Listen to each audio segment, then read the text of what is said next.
Selamat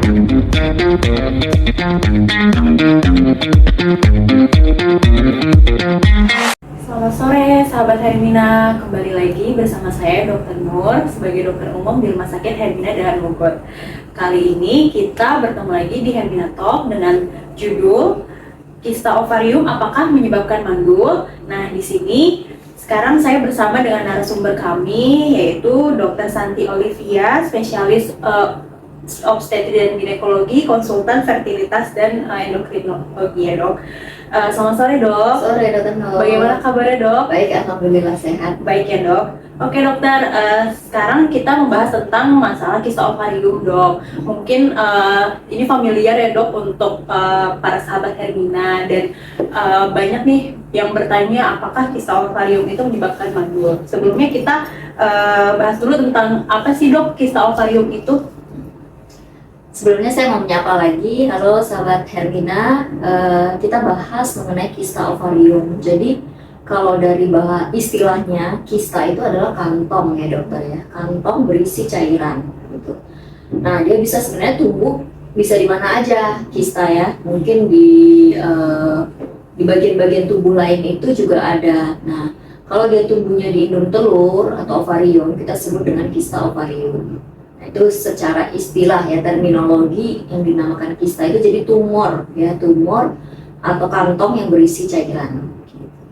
Kira-kira untuk faktor resikonya dok bisa muncul kista ovarium itu sendiri apa sih dok?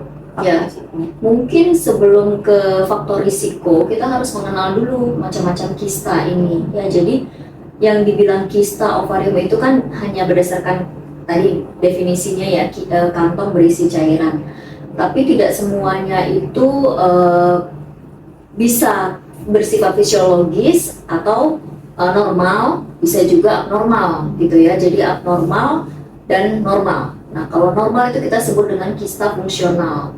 Nah, itu biasanya dipengaruhi oleh faktor hormon gitu ya, dipengaruhi oleh siklus haid gitu, muncul pada saat-saat tertentu dan hilang pada saat tertentu juga dalam siklus haid itu. Nah, jika tidak dipengaruhi oleh siklus menstruasi, kita sebut itu kista yang abnormal. Nah, kista abnormal ini juga umumnya jinak ya, umumnya jinak. Nah, tapi beberapa ganas gitu ya. Jadi kita sebut sebagai tumornya ini tumor jinak atau ganas ya, sama-sama kista gitu ya. Nah, faktor risiko sebenarnya banyak ya faktornya ya.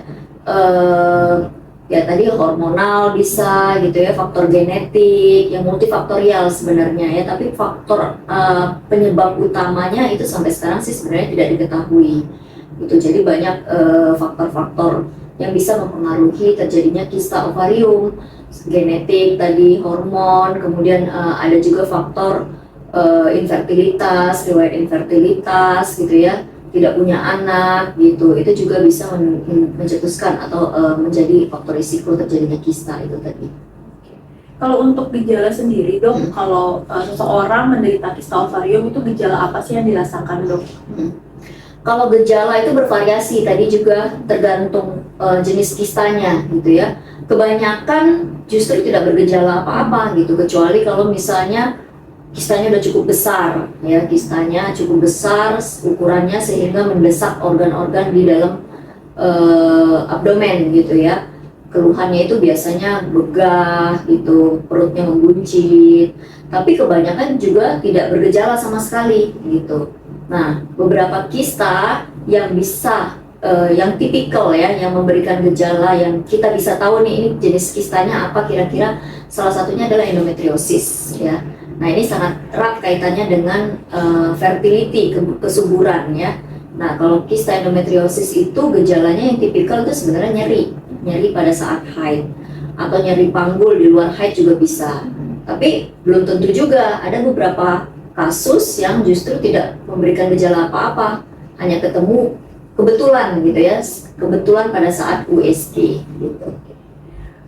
Kalau untuk kira-kira pemeriksaan apa sih dok yang harus dilakukan gitu, misalkan memang seseorang menderita kista yang dengan gejala itu, kira-kira pemeriksaan apa yang harus dijalankan, Dok? Ya, paling sederhana sebenarnya pemeriksaannya itu adalah dengan USG ya, atau pemeriksaan ginekologi ya. Jadi dengan pemeriksaan dalam gitu ya, bimanual gitu ya. Biasanya kalau kita melakukan pemeriksaan palpasi gitu ya, diperiksa dari perutnya, kemudian dari periksa dalam dari vagina gitu, atau kita lakukan pemeriksaan USG. USG-nya bisa dari perut, bisa juga dari vagina. Nah itu paling sederhana sebenarnya, dengan USG saja kita bisa mendeteksi adanya kista gitu. Nah beberapa kasus yang mungkin CT scan ya ataupun MRI ya, untuk melihat apakah ada perlekatan dan lain-lain gitu, itu juga bisa membantu. Tapi yang paling sederhana USG. Kalau misalkan memang ditemukan ada kista, Dok, nah kira-kira apakah kista itu harus dioperasi? Apakah ada pengobatan lain selain operasi atau bagaimana, Dok? Nah ya, itu tergantung lagi balik-balik jenis kistanya apa nih. Kalau kista fungsional yang tadi saya bilang ternyata ketemunya itu karena haid ya, apa tergantung dari haid gitu ya. Kista fungsional itu biasanya gangguan keseimbangan hormon gitu ya, karena telur yang nggak pecah. Biasanya sih kita nggak perlu apa-apa kan ya, kita biarkan aja pada saat haid biasanya akan hilang gitu, atau kita lihat beberapa siklus haid berikutnya mungkin akan hilang. Beberapa juga memberikan obat-obatan seperti pil KB gitu ya, atau pil hormon gitu. Nah tapi kalau kista yang abnormal itu juga tergantung kistanya kista apa nih. Kalau misalnya kista endometriosis itu juga dilematis ya, jadi belum tentu harus dioperasi gitu, tergantung targetnya apa gitu, keluhannya apa, misalnya apakah keluhannya nyeri haid ataukah ingin hamil gitu. Nah kalau misalnya keluhan nyeri haid pun belum tentu harus dioperasi gitu, biasanya kita tetap berikan obat-obatan terlebih dahulu gitu ya. Jadi terapi empiris, istilahnya terapi berdasarkan pengalaman dan bukti ilmiah. Kita bisa berikan hormon gitu ya, pil KB ataupun terapi hormon progestin gitu. Misalnya dengan obat-obatan juga tidak mempan, ya baru kita pertimbangkan apakah ini harus dioperasi atau tidak gitu. Begitu pula kalau misalnya kista karena ingin hamil gitu ya, apalagi ingin hamil gitu, karena dengan kista endometriosis, contohnya ini kista endometriosis ya, kita melakukan tindakan operasi itu tidak menutup kemungkinan nanti cadangan telurnya akan berkurang. Nah pada penderita infertilitas kan dia ingin hamil nih, kalau cadangan telurnya berkurang tentunya itu kan sesuatu hal yang tidak menguntungkan gitu ya. Jadi pertimbangannya harus sangat hati-hati sekali gitu ya, kapan kita harus melakukan tindakan operasi, kapan tidak. Itu untuk endometriosis. Tapi kalau untuk kista jenis lain, misalnya kista dermoid, nah itu juga cukup sering ya. Kista dermoid itu kista jinak juga, dia biasanya berisi gitu ya, berisi ada rambut seperti mentega gitu, minyak atau gigi, tulang gitu ya di dalam kista itu. Nah biasanya dengan dari USG itu ketahuan itu gambarannya ya, kecurigaan akan endometriosis. Nah memang biasanya kalau endometriosis kita sarankan untuk dilakukan operasi gitu ya.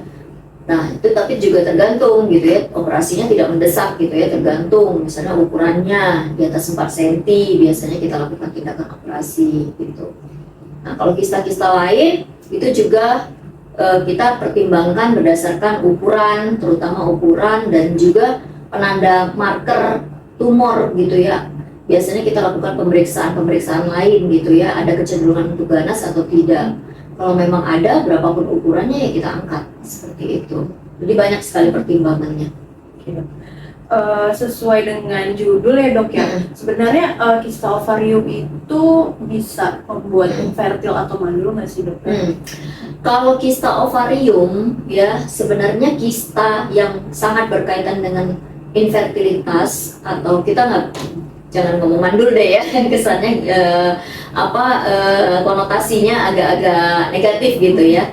Jadi kita bicaranya infertilitas atau gangguan kesuburan gitu ya, sulit hamil. Nah kista yang paling berkaitan dengan kesulitan untuk hamil itu sebenarnya endometriosis ya. Dari sekian banyak tadi kista dermoid, kista ovarium, ada kista serosum, mucinosum dan lain-lain fungsional, apalagi itu tidak mengganggu kesuburan gitu ya. Jadi satu-satunya kista yang sangat berkaitan dengan kesuburan itu adalah endometriosis tadi. Karena apa? Karena pertama endometriosis ya, tanpa ada kista saja itu bisa berpotensi mengganggu kesuburan. Itu karena dia bisa menyebabkan gangguan kualitas sel telur, kuantitas juga dipengaruhi ya, jumlah sel telurnya juga menurun gitu. Selain itu bisa menyebabkan perlengketan sehingga mengganggu anatomi dari organ reproduksi wanita. Paling sering itu saluran telur gitu ya, perlengketan gitu sehingga menyebabkan sumbatan gitu. Dan satu lagi dia bisa mengganggu jalannya sperma gitu. Jadi spermanya walaupun normal pun dengan adanya endometriosis itu bisa dipengaruhi gitu ya, mengganggu jalannya sperma seperti itu. Kemudian dok, kalau misalkan untuk kista ovarium sendiri itu ada komplikasi nggak dok bila tidak diobati atau misalkan nanti menyebabkan kondisi-kondisi tertentu yang mungkin memperberat atau bagaimana dok? Ya, memang ada bisa. Jadi kalau misalnya kista tergantung tadi juga penyebab ya. Kalau misalnya kistanya endometriosis ini kita sebagai contoh karena kita bicara tentang gangguan kesuburan ya. Kalau misalnya tidak dioperasi, kista endometriosis itu sendiri sifatnya progresif ya, seperti kanker, progresif dan kronik gitu. Jadi dia bisa tumbuh terus, makin lama makin besar gitu. Dan itu menyebabkan peradangan gitu ya.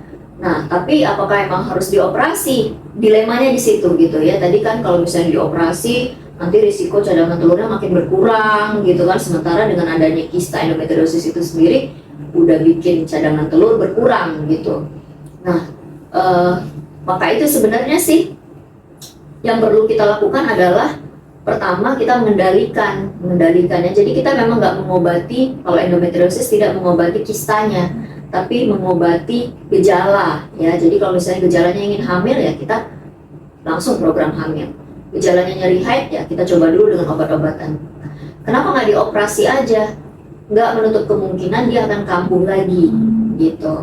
Nah itu untuk endometriosis. Tapi kalau untuk kista-kista jenis lain bisa ukuran ya, terutama ya kalau ukurannya besar, dermoid lah, kita ambil contoh dermoid. Dermoid itu kan berat, dia isinya ada tulang, ada gigi segala macam, dia berat gitu. Jadi dia ada risiko, apalagi kalau ukurannya besar, risiko untuk terpuntir, torsi gitu ya. Nah itu bisa menyebabkan nyeri abdomen, nyeri perut yang akut gitu ya, nyeri hebat gitu. Kemudian pecah ya, ada risiko juga pecah kalau misalnya kistanya besar gitu dan dindingnya tipis. Nah seperti itu ya. Jadi atau risiko lainnya yaitu progresif menjadi ganas ya, tadinya mungkin jinak dia bisa menjadi ganas ya, walaupun mungkin angka kejadiannya kecil seperti itu. Oke dok. Kemudian dok, kalau misalkan seorang yang belum menikah ya dok ya, pernah mengalami kista ovarium sebelumnya, kemudian apakah bisa mempengaruhi setelah dia menikah jadi misalkan ke infertilitas atau bagaimana, itu bisa atau tidak dok? Kalau misalnya belum menikah dia menderita kista ya, misalnya anggaplah kista endometriosis itu tadi sendiri ya, ya bisa berpotensi sekitar 30-50% bisa menyebabkan infertilitas gitu. Oleh karena itu mereka yang memiliki riwayat kista ovarium atau kista endometriosis ini setelah menikah disarankan untuk tidak menunda-nunda lagi gitu. Jadi langsung program hamil ya. Program hamil ini ya nggak harus inseminasi, IVF segala macam gitu ya. Maksudnya yang mulai melakukan pengecekan gitu ya, pemeriksaan. Mungkin dari yang paling sederhana itu USG gitu ya, kemudian menilai status ovulasinya gitu, suaminya mungkin dicek spermanya gitu ya, jadi istilahnya lebih agresif gitu, jadi berpotensi gitu. Nah kalau kista jenis lain apakah berpotensi menyebabkan gangguan kesuburan? Sebenarnya enggak ya, tapi kalau misalnya dioperasi, diangkat gitu, dilakukan tindakan operasi sebelum dia menikah, nah itu menjadi punya risiko gitu, karena kan tadi dibilang kan kista itu walaupun kita yakin bersih mengangkat kistanya, tapi nggak menutup kemungkinan karena kan telur kan di sekitarnya kan ada telur-telur yang sehat itu kan kecil gitu ya, nggak menutup kemungkinan terangkat juga ya. Jadi ada kemungkinan risiko untuk cadangan telurnya menurun gitu ya pasca tindakan operasi, apalagi kalau kistanya besar banget nggak menutup kemungkinan kalau kistanya besar banget mungkin diangkat sekalian ovariumnya gitu, karena udah nggak ada jaringan yang sehatnya lagi gitu, sehingga ya cadangan telur tentunya akan menurun. Tapi bukan berarti cadangan telur yang menurun itu menyebabkan seseorang itu nggak bisa punya anak sama sekali, tapi memang bisa berpotensi dia menjadi sulit gitu ya, sulit untuk hamil gitu. Tapi masih ada harapan Ya, ya. iya pasti. Oke dok. Kalau misalkan untuk terapinya dok, misalkan seseorang menderita kista kemudian ingin program hamil, itu kira-kira terapi yang harus dijalankan tuh apa dok?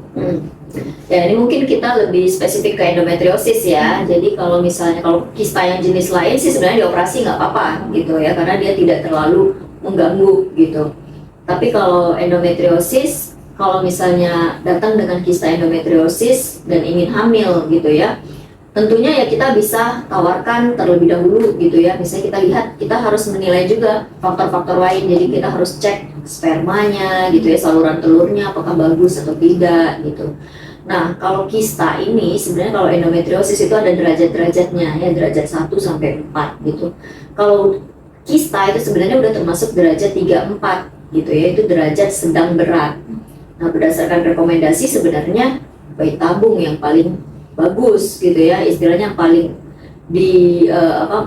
paling visible ya, paling direkomendasikan gitu. Nah tapi ya lagi-lagi kita lihat juga ya preferensi, misalnya lamanya menikah juga, usia juga sangat penting kita pertimbangkan. Sama satu lagi cadangan telur tadi gitu ya. Kalau misalnya usianya masih muda, cadangan telurnya juga masih bagus, suaminya juga masih muda, spermanya bagus, tidak ada masalah lain-lain, murni hanya karena kista ovarium, kista endometriosis, pilihannya ya bisa kita coba dengan alami, misalnya ya alami memberikan obat penyubur terlebih dahulu atau inseminasi, atau mungkin operasi, pilihannya operasi kemudian dicoba dengan cara alami gitu. Ya jadi untuk kista endometriosis ini emang agak tricky ya, jadi penanganannya itu nggak bisa sama pada semua kasus gitu. Jadi banyak sekali faktor-faktor yang harus menjadi pertimbangan untuk dilakukan treatment gitu. Oke dok. Untuk sahabat Hermina, bila ada keluhan seputar organ reproduksi atau ada keluhan pada saat menstruasi atau ingin check up untuk menilai organ reproduksinya, juga bisa datang ke Rumah Sakit Hermina dan Mogot, karena kita di sini ada Dr. Santi Olivia, spesialis obstetrik ginekologi, konsultan fertilitas dan endokrinologi ya dokter ya. Oke dok, terima kasih banyak Ya, dokter atas waktunya dan ilmunya, sangat Sama-sama. bermanfaat dan sangat menarik juga ya dokter ya. Ya, Baik, terima kasih untuk waktunya atas mengikuti Hermina Talk kali ini. Nanti kita bertemu lagi di Hermina Talk selanjutnya. Terima kasih sahabat Hermina, selamat sore. dadah.